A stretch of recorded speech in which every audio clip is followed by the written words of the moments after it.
안녕하세요. 큰쌤 이대원입니다. 자, 되게 오랜만에 다시 원격 수업을 시작하게 됐어요. 자, 이번 시간에는 우리 산과 염기 배우고 있었죠. 그 중에서도 산성과 염기성이 나타나는 까닭은 무엇인지에 대해서 배워보도록 하겠습니다. 자, 먼저 산성이 나타나는 이유부터 한번 배워볼게요. 자, 산의 수용액. 이 산성이 있는 이 물에다가 전기를 이렇게 전극을 양쪽에 꽂아보면 전구에 불이 켜져요. 즉 전기가 통한다는 얘기지. 수용액에 전기가 통한다는 얘기는 물속에 전류를 흐르게 해줄 이온이 있다는 얘기예요. 즉 이 산은 물에 녹아서 이온화가 됩니다. 예를 들면 우리 염산 한번 볼게요. 이 염산은 염화수소라고 하는 기체가 물에 녹아가지고 생기는 산이에요. 그래서 얘네는 이렇게 염화이온과 수소이온으로 분리가 됩니다. Cl-랑 H+. 그래서 이 이온들이 이 전극을 꽂았을 때 전류를 흐르게 하는 거예요. 그래서 자, 산의 수용액에서는 전류가 흐릅니다.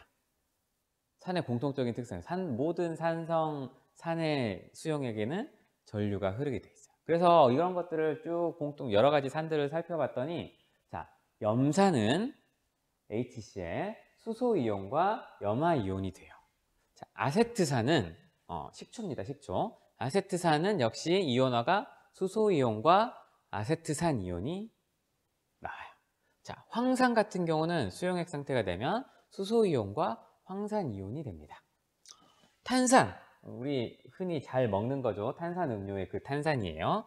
이 탄산 수용액은 역시나 수소이온과 탄산이온으로 나눠집니다. 즉, 우리 여러 가지 이 산들이 수용액 상태가 되면 이렇게 이온화가 되는데, 자, 산들은 어떤 공통적인 성질이 있어요. 그죠? 뭐 있었지? 먼저 신맛이 난다. 신맛이 나고 금속을 넣으면 수소 기체가 생기면서 부식을 시킨다. 그런 특징들이 있었죠. 또 탄산칼슘 같은 종류를 이산화탄소를 내면서 녹이기도 해요. 자, 그런 산의 공통적인 성질은 이 이온 때문에 나타나는데 어떤 게 공통적이야? 그렇지. 이 음이온들은 다 다른 애들이 나오지만 수소이온이 공통적으로 나와요. 즉, 자, 산이 공통적인 성질을 나타나는 까닭은 바로 이 수소이온 때문이다. 즉, 이 수소이온을 내는 물질을 우리가 산이라고 부른다. 이렇게 말할 수 있어요. 그래서 산성의 특성을 나타내는 것은 수소이온 때문이고, 그러면 어떤 물질을 우리가 산이라고 하느냐? 수용액 상태가 됐을 때 이 수소이온을 내는 애들을 보고 우리는 산이라고 부른다. 이런 겁니다. 자, 그러면 염기에 대해서 한번 살펴볼까요? 자, 염기성은 왜 나타나느냐? 우리 대표적인 염기, 수산화나트륨 수용액 한번 살펴봅시다. 이 수산화나트륨 수용액도 이렇게 전극을 꽂아보면 불이 켜져요. 즉, 전기가 흐른다, 전류가 흐른다는 거죠. 전류가 흐른다는 거는 역시나 이온화된다는 얘기야. 이제 수산화나트륨이 물에 녹으면 수산화이온과 나트륨 이온으로 분리가 됩니다. 그래서 이 이온들이 전류를 흐르게 하는데, 자, 우리 다른 염기들도 한번 살펴볼게요. 어떻게 이온화가 되는지. 아까 봤던 수산화나트륨은 나트륨 이온하고 수산화이온, OH- 수산화이온이 돼요. 수산화칼륨, 수산화칼륨도 대표적인 염기성 물질이지.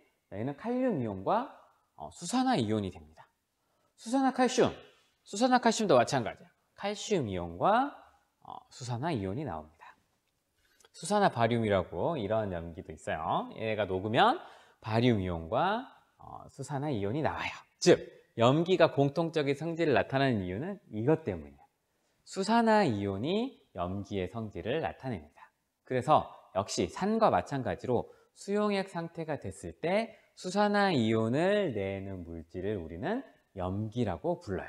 자, 염기의 공통적인 특성 뭐가 있었죠? 맛은 써요. 먹으면 안 되는 애들이 되게 많지만 주로 맛은 쓰고, 단백질을 녹이는 성질이 있어서 이렇게 손에 묻으면 손이 미끌미끌하다고 했죠.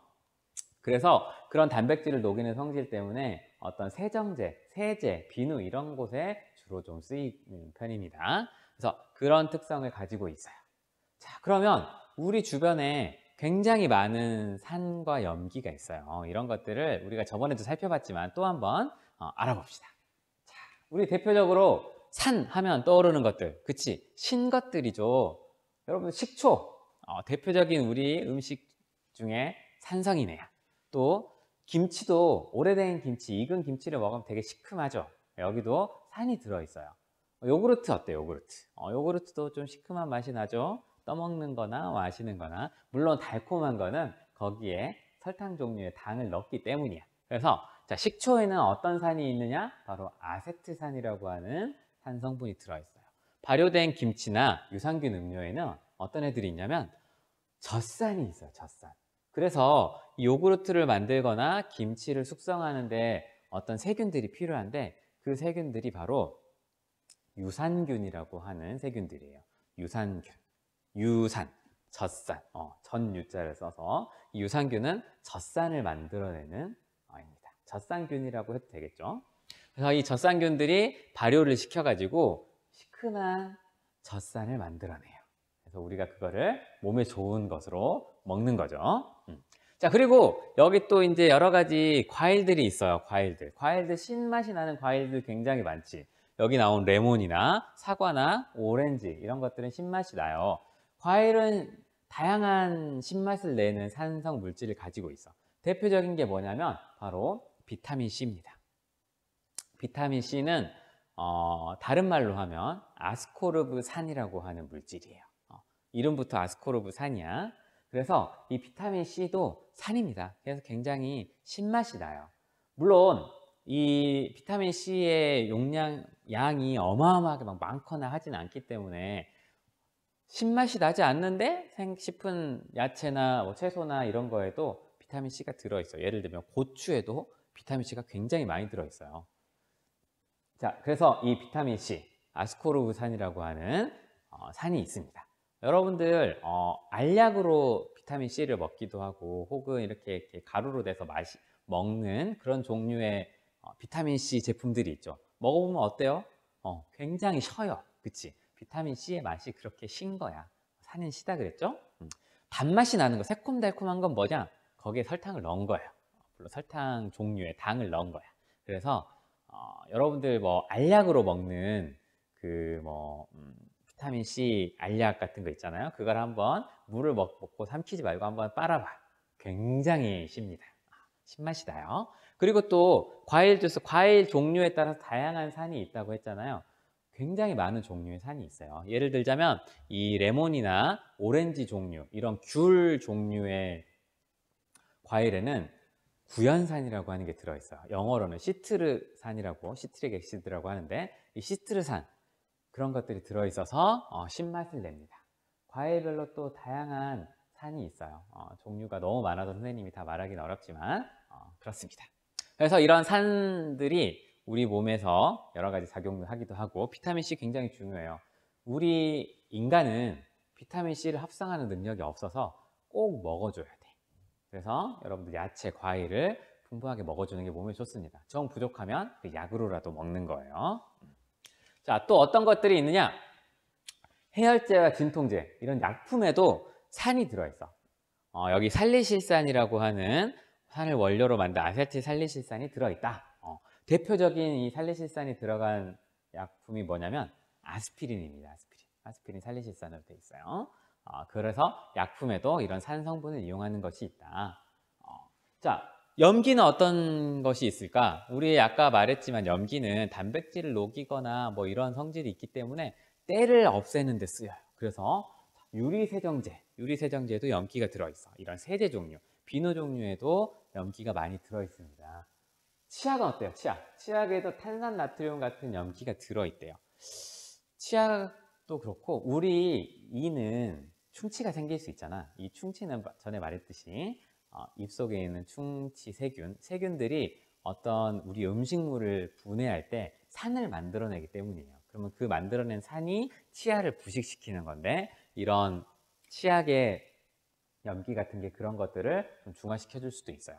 우리 물론 침에도 염기성인 물질들이 들어있어서 그런 산을 중화시켜 줍니다. 그리고 여러분들 자주 마시는 거, 탄산음료에도 산이 들어있어요. 이름부터 탄산이야. 그치? 탄산음료에 들어있는 탄산은 이산화탄소가 물에 녹아서 산성을 나타내는 거예요. 종이 치네? 잠깐만요. 자, 그래서 이 음료에는 이산화탄소를 굉장히 많이 녹여놨기 때문에 뚜껑을 쫙 열면 어때? 칙 소리와 함께 이산화탄소들이 거품으로 방울방울 나오게 돼요. 그렇죠? 그래서 높은 압력으로 이 이산화탄소를 물에다가 잘 집어 넣어놨어요. 그 상태에서는 산이 H 플러스 수소 이온이 생겨서 산이 생깁니다. 자, 그래서 탄산 얘기를 해서 말인데 우리 이산화탄소가 공기 중에 많이 있어요. 그렇죠? 그런데 이산화탄소가 점점 늘어나면 우리 지구에 큰 영향을 끼치게 됩니다. 가장 먼저 떠오르는 거 뭐야? 이산화탄소가 많아지면 어떤 일이 생겨요? 그치? 지구온난화 현상. 지구온난화 현상의 대표적인 그 일으키는 기체가 이산화탄소예요. 그런데 물론 이 지구온난화 현상도 있지만 그것뿐만이 아닙니다. 굉장히 다양한 영향을 미치게 되는데 그 중에 하나는 바로 이거예요. 자, 우리 바다는 물이야. 그치? 탄산음료처럼 바다에도 이산화탄소가 많이 녹아들어 있어요. 지구에 있는 많은 양의 이산화탄소가 이 바닷물에 녹아 있는데, 자, 대기 중에 배출된 이산화탄소가 바다에 녹아요. 그런데 대기 중에 이산화탄소가 많아지면, 그치? 더 많은 이산화탄소가 물에 녹겠죠. 물에 녹은 이산화탄소는 탄산을 생성합니다. 탄산. 그래서 CO2랑 H2O가 만나면 이렇게 돼가지고 수소 이온하고 HCO3라고 한 탄산 이온을 만들어요. 그러면 바다가 점점점 산성화가 되는 거지. 산성화되면 어떤 일이 벌어지느냐? 우리 산의 특성 배울 때 말했잖아요. 탄산, 칼슘 같은 것들을 녹인다. 자, 바다에는 이 산호나 조개들이 석회질 성분을 이용해서 그 석회질 껍데기를 만들어요. 그래서 조개의 껍질, 혹은 뭐 새우나 뭐 이런 갑각류들의 껍질, 산호 이런 것들은 이 탄산칼슘 성분이 굉장히 많이 들어있어요. 이걸 만들려면 이렇게 바다에서 여러 가지 그런 석회질을 이용해 가지고 껍질을 막 만드는데 이 수소이온, 탄산수소이온 얘네들이 많아지면 얘들이 껍질을 잘 못 만들어요. 껍질도 잘 못 만들 뿐만 아니라 점점 산성화가 되면 어떻겠어? 녹기도 하겠죠. 그러면 얘네들이 죽습니다. 앞으로 이산화탄소가 점점 많아지면 이 산호나 조개 이런 것들의 번식이 힘들어져요. 얘들이 살기가 힘들어져요. 그래서 점점 줄어들고. 여러분들 혹시 뭐 우리 주변 바다에 산호초들이 죽어간다, 뭐 백화 현상이 일어난다, 뭐 다양한 얘기들 좀 들어봤을 것 같아요, 뉴스에서. 그래서 이산화탄소의 증가가 바다의 산성화를 촉진시키고 그 결과 바다에 사는 많은 생물들, 특히 이런 딱딱한 껍질을 만드는 생물들을 더 쉽게 죽게 만든다. 그럼 얘네들이 죽으면 어떻겠어요? 조개나 새우나 게나 산호나 이런 애들이 죽으면 걔네들이 수가 줄어드는 건 물론이고 그것들을 먹고 사는 다른 종류 해양 생물들의 생존도 힘들어지겠지. 이러면서 바다가 점점 황폐화되고 그러면 우리는 바다에서 얻을 수 있는 여러 가지 것들을 얻기도 힘들 뿐만 아니라 생물의 그런 생태계의 무너짐이 우리 인간에게 굉장히 어려운 그런 영향을 끼쳐요. 안 좋은 영향을 많이 끼치게 돼요. 그래서 우리는 이산화탄소를 감축하기 위해서 되게 많은 노력을 기울여야 한다. 겁니다. 자, 오늘은 산과 염기에 대해서 배워봤어요. 자, 오늘 댓글로는 여러분들이 뭘 달면 되냐면 산의 특성을 나타내는 공통적인 물질, 이걸 내면 산이다. 또 염기를 나타내는 공통적인 성질, 이걸 내면 염기다 하는 두 가지 이온을 적어주면 되겠습니다. 수고하셨습니다.